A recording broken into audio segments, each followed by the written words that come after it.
Great, now let's take some time to answer some of your questions.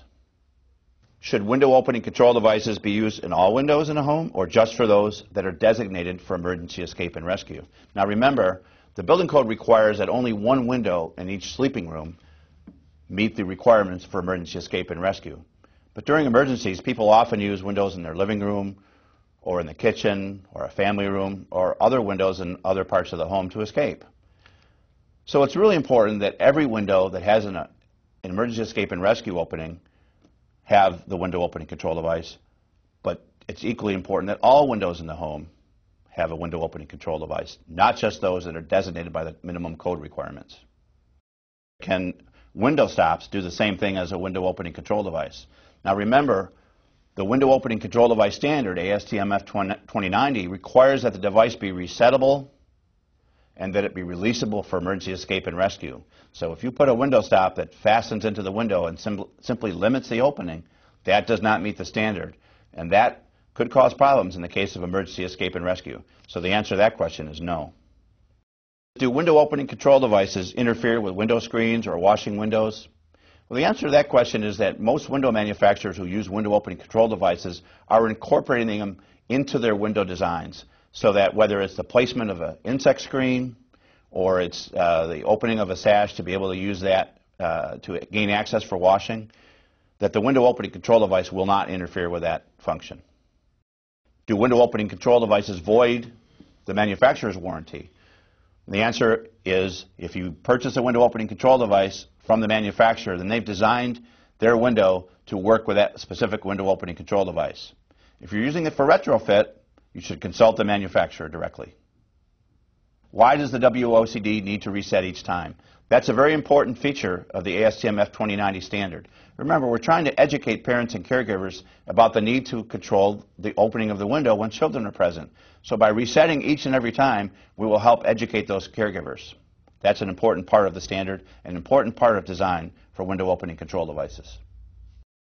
How an elderly or disabled person might be able to use the WOCDs to open the window in case of a fire. It's very important that we understand the code requirements for emergency escape and rescue, that without the use of keys or tools or special knowledge. And the window opening control devices are designed so that you can operate the window opening control device in a two-step process, which helps prevent inadvertent operation by a child. But what's equally important is that it's not allowed that the window opening control device has to be held onto while you open the window. By that I mean holding the device and operating the sash requires two hands at the same time.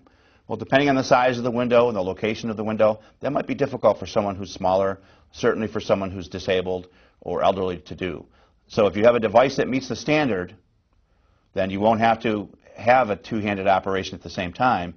Therefore, you'll have a safe use of the product. That's why it's important to make sure that if you purchase a window opening control device, that it meets the ASTM2090 standard. The question is, why not just use window guards? Window guards have played an important role in safety, particularly in New York City and in Boston.